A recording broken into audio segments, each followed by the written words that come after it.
This is a St. Jude moment. Ashton was a high-level athlete, and in an instant, your world flips.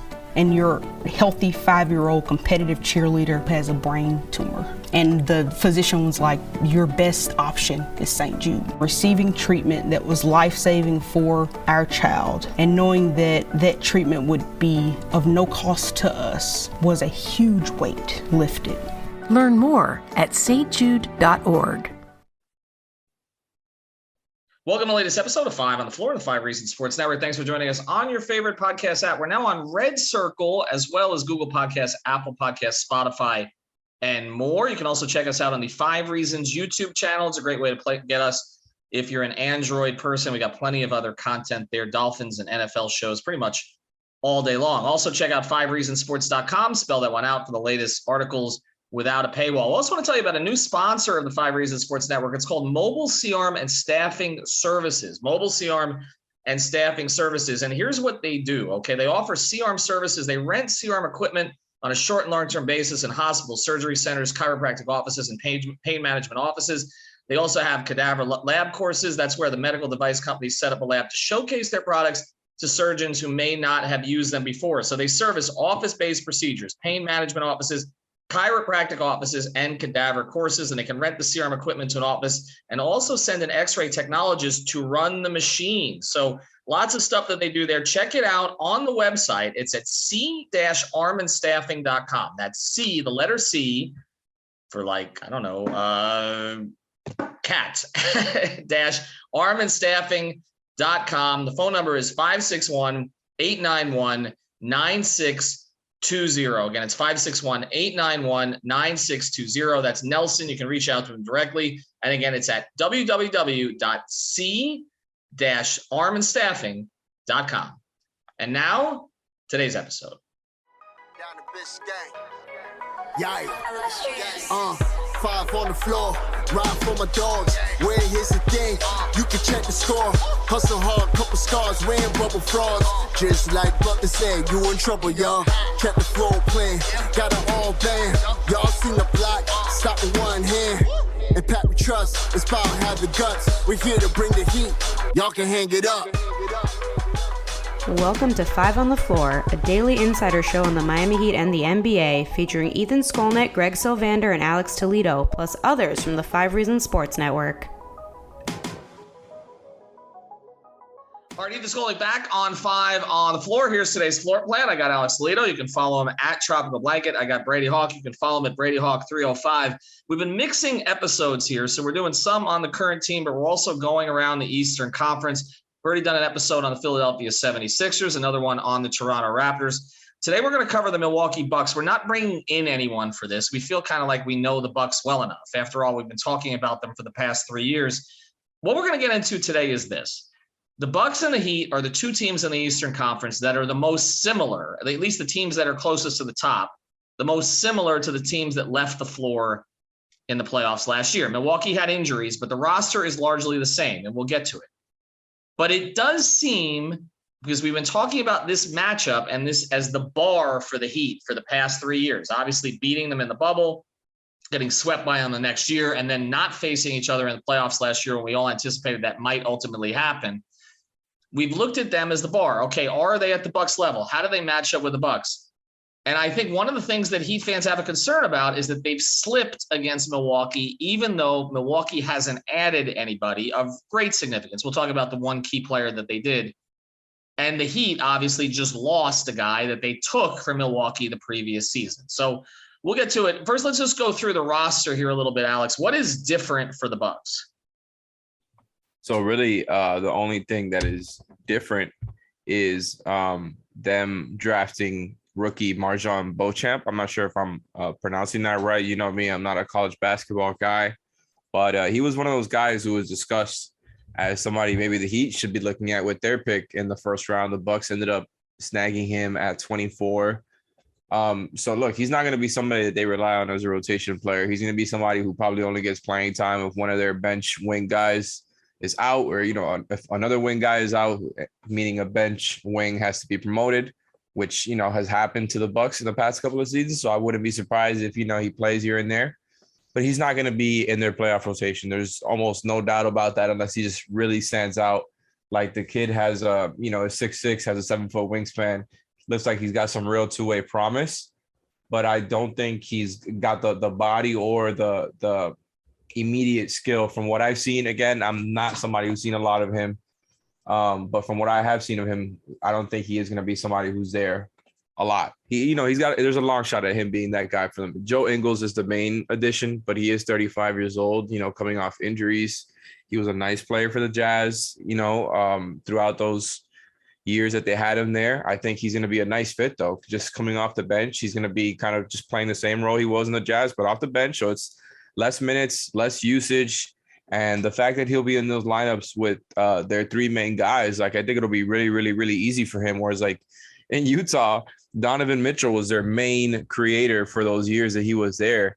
I just think the Bucks will make it so much easier for him in as a vet than he's ever had it, even though those Jazz teams are really, really good on offense. I just think in the playoffs, those guys will make it easier for Ingles to be playable, because I know everybody has pointed out Ingles is old, but the Bucks are almost, like they've got to be one of the best teams for Joe Ingles to join at this point in his career, right? Like a team that could cover up for him. So I just think like they really didn't have many avenues to get better, but I think for them, decent summer.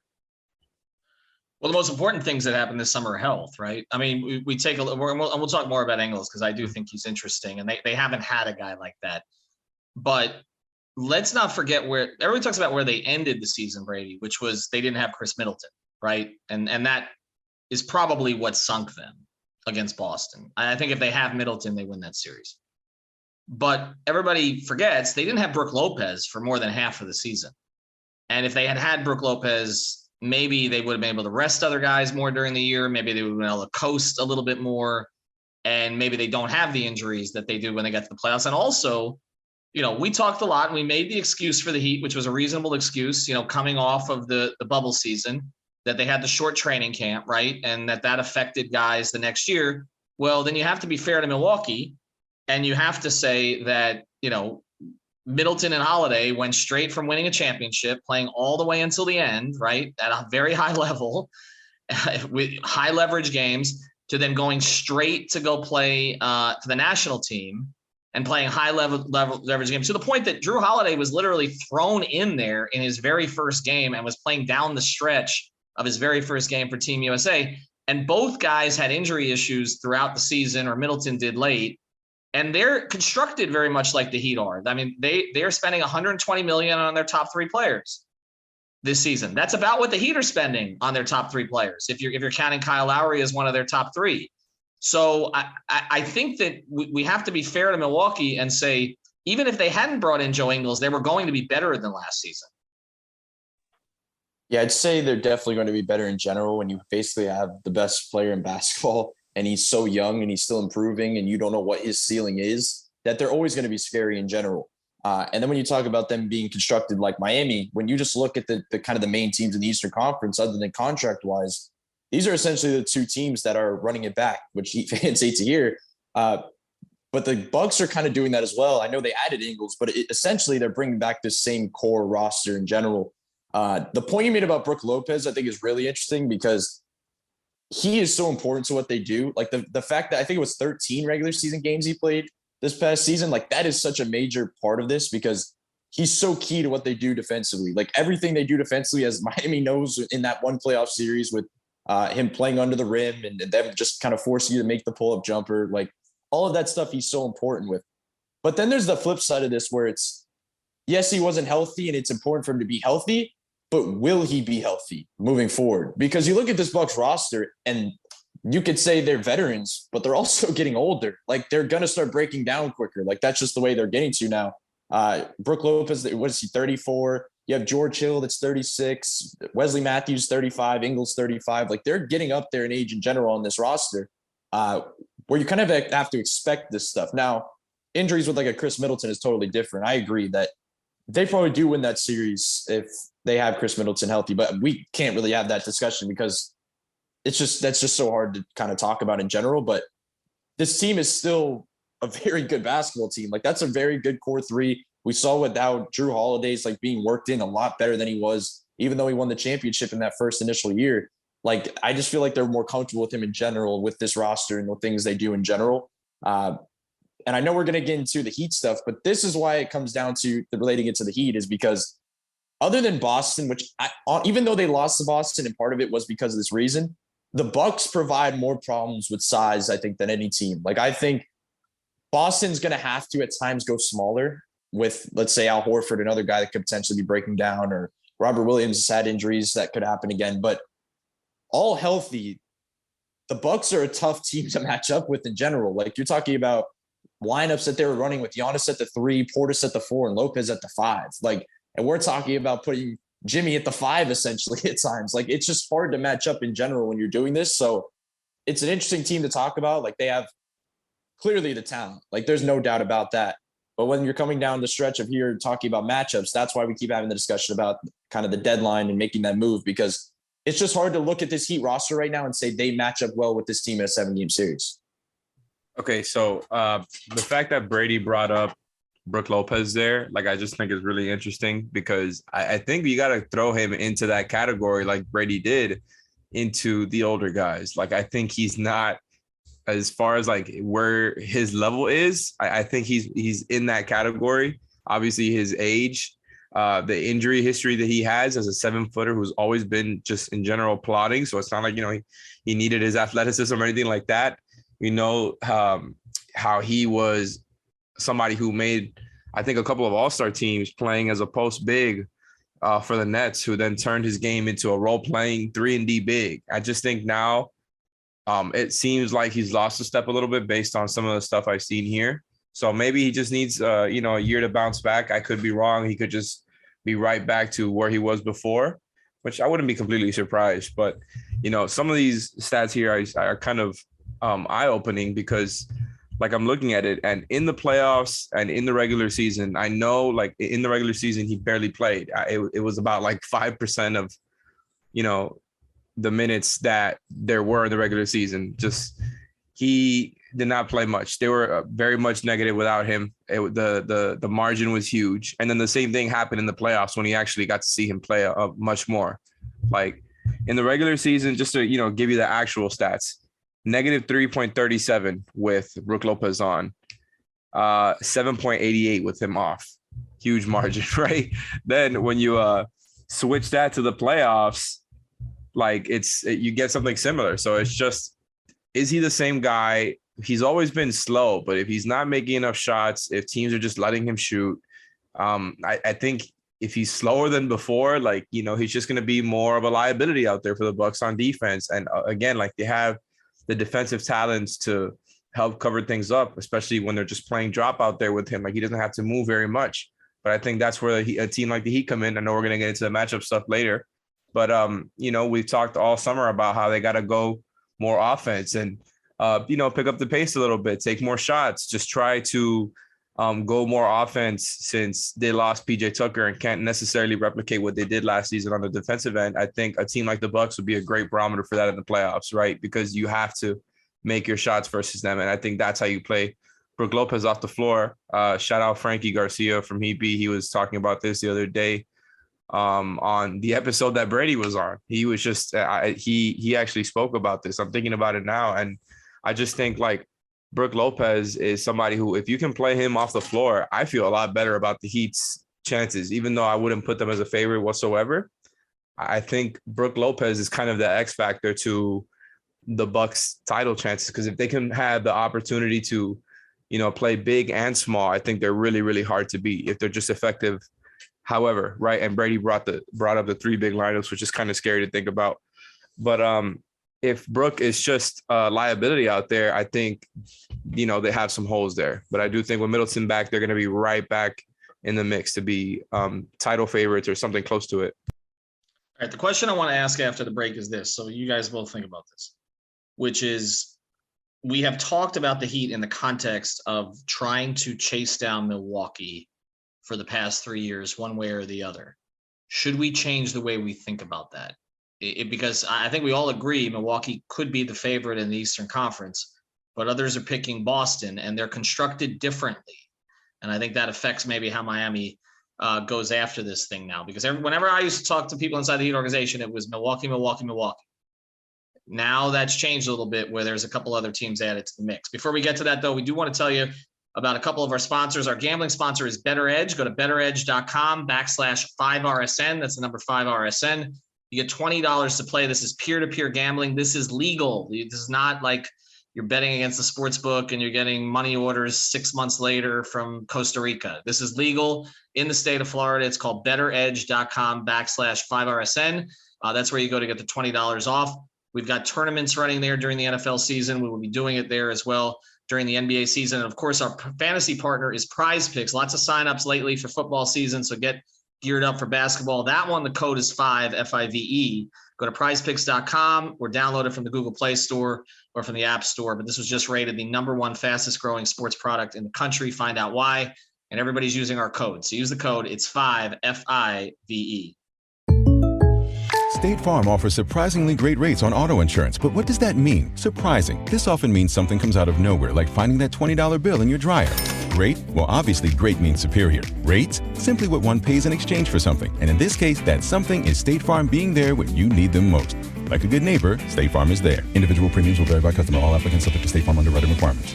When you want the real deal, call State Farm agent Maria Cisneros in Coral Gables today.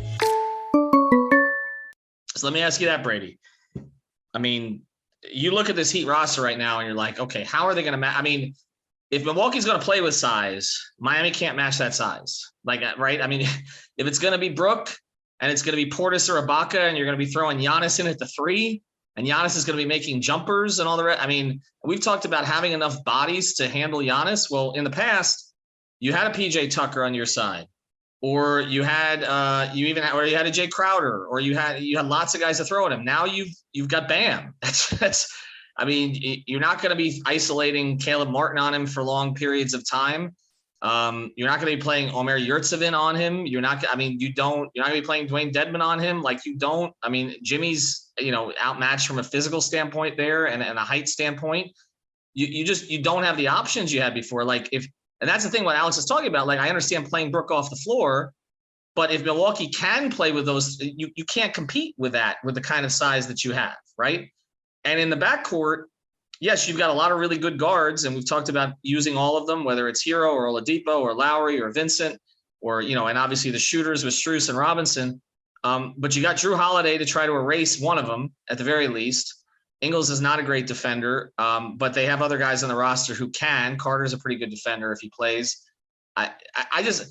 This matchup, to me, it looked like they had the answers for them in the first year, and they might have had some of the answers last year. It doesn't look like they have the answers now, right? So, I mean, should that be what the Heat are targeting as they're trying to improve this roster before the trade deadline, or is it more Boston?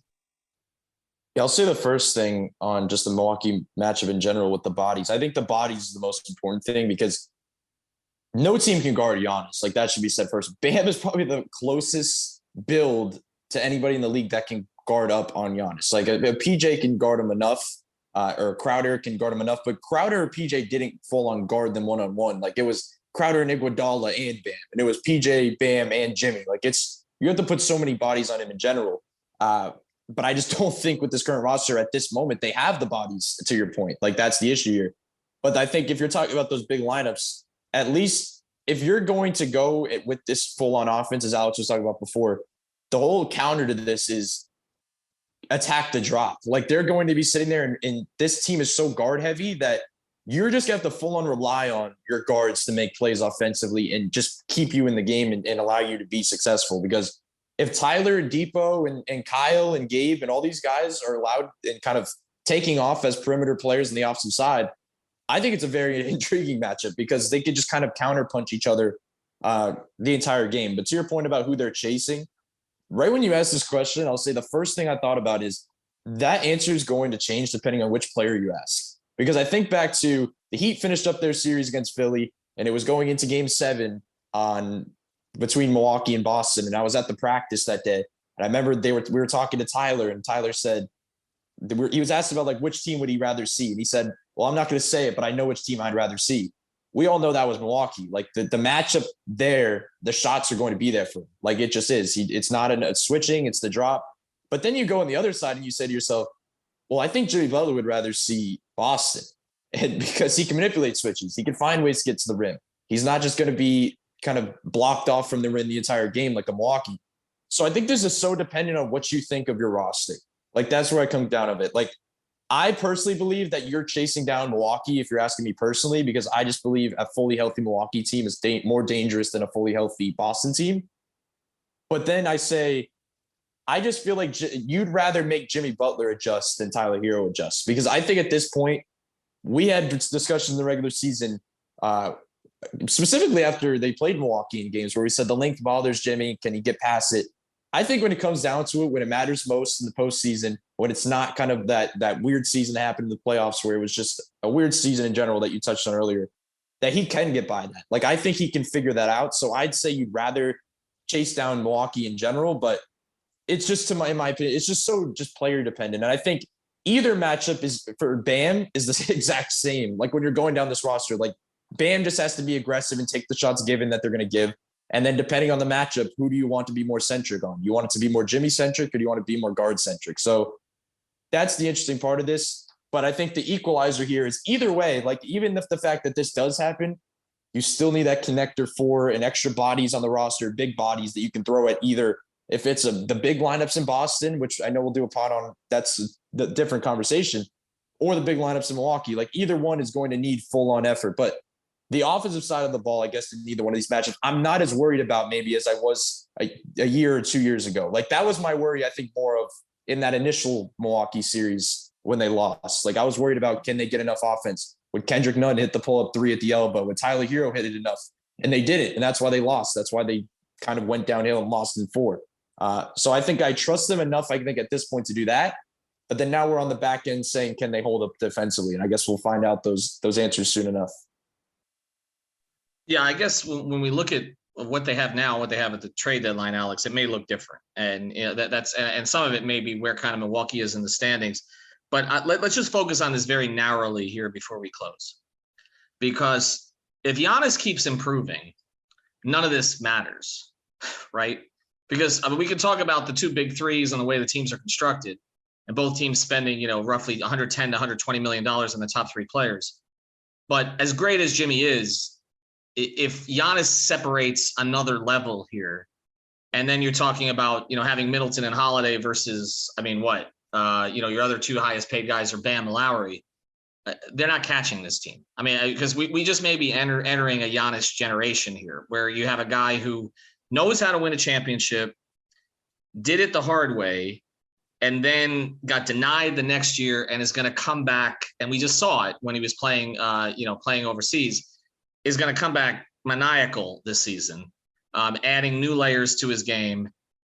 This just may be, I mean, is it possible? And I know Heat fans don't want to hear this this is one of the reasons they wanted the huge upgrade and the whale and the orca and all this year, but you weren't going to get anybody of Giannis's caliber anyway. But is it possible we're just entering into a Giannis era in the East, like we were in with the LeBron era in the East, for essentially a decade, where it didn't matter what kind of team you constructed, whether it was Toronto or Indiana, Toronto against Cleveland, or Indiana against Miami, or Boston against Miami, you were losing? Yeah, quite possibly. And look, I remember a couple of seasons ago, I said on this podcast, heading into the bubble series, before all of that transpired, it was just the second round. The Heat were definitely not favored, right? Like the Bucks were in the Eastern Conference Finals a season before against the Raptors, gave them a real fight, and kind of went outside. But again, they got to the Eastern Conference Finals and almost got to the finals, essentially. And so when the Heat went up against them, it was just supposed to be another stepping stone for Giannis and the Bucks to get right back there. I don't think that people were really expecting the Heat to win that. And then the whole thing with the Bucks, it's like, when people saw what type of talent Giannis was, I think there was kind of a quick, wanting to put him on the throne, right? Put him kind of call him the king and all of it. Not, he did that himself, doing that versus LeBron, putting the crown on himself and just being an incredible player. But I think he went through those stepping stones already, right? Like you already said, he already went through the tough stuff and got through to the other side, won the title, and then last season just went through the Middleton thing. Like, I just think this really might be his era. But I remember saying on a podcast, like, before that series that, I think the Heat are just going to be a part of that. I think the Heat are going to be, just part of that era of Giannis. Like, I think Giannis is kind of destined to be on a similar path to what happened with LeBron and what you're talking about, right? Not necessarily that he's going to make 7 Eastern Conference Finals in a row or, 8 NBA Finals in a row. I just think that, like, for as deep as the East is, Giannis is his own unique problem that the East has to deal with. And I think that, if you want to be optimistic about the Heat, nobody else has a better solution to it than Bam Adebayo, right? Nobody has a better solution than the Heat do. But I do think, like, if Giannis gets a little bit better, like he has been for the past couple of seasons, it just keeps getting a little bit more polished. Like, man, good luck. Like, you really got to play the other guys. I mean, like, you got to play Brook off the floor. You got to make sure their role players aren't beating you. Middleton and Holiday are going to do their thing, but Giannis getting better just really destroys those already small margins you're playing in. See, that's the big thing. And that's why when we talk about Bam being on the table or off the table and all that, you just hit on it.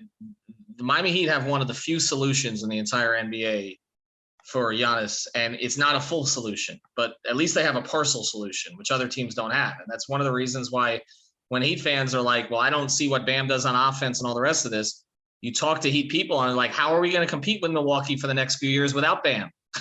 they need him on the roster, but they also need him to develop more offensively, more aggression and all the rest of that to make Milwaukee work.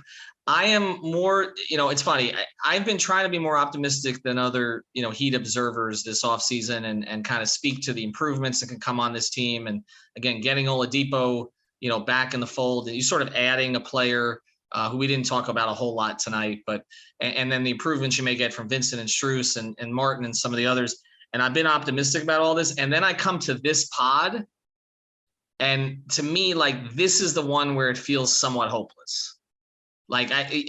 Boston, I think Miami, I think Miami could have won that series last year if they were healthy. I don't view Tatum the way that I view Giannis. I mean, there are levels to stars and there are levels to superstars. And you can call Tatum a superstar, and he is not on Giannis's level, and he's not going to be. Okay, not anytime soon. This is the pod where I'm like, yeah. How are the Heat going to get through this team unless this team has the unfortunate breaks that it had last year with Brook, again, being hurt at the beginning of the season and then Middleton being hurt at the end? I have trouble seeing it. I do. And that's why I have Milwaukee coming out of the East again. And I think that, this looks to me like it could end up being a second round matchup that is very frustrating for Miami. Again, unless they can find other answers. But I don't know what that answer is. Every team in the East looked for answers for LeBron, and nobody found one. Okay, every year it was, well, we got this guy to match up. We got this guy to match up. And it just didn't matter when a guy goes nuclear. So we'll see what happens. Thanks to Brady. Thanks to Alex. We'll try to be a little bit more positive on future episodes, I promise. Thanks to our sponsors. Prize Picks, use the code 5, FIVE, betteredge.com/5 reasons. And our new sponsor, check them out. It's at c-armandstaffing.com. Reach out to Nelson at 561-891-9620. Have a good night, everybody. Thank you for listening to the 5 on the Floor on the 5 Reasons Sports Network.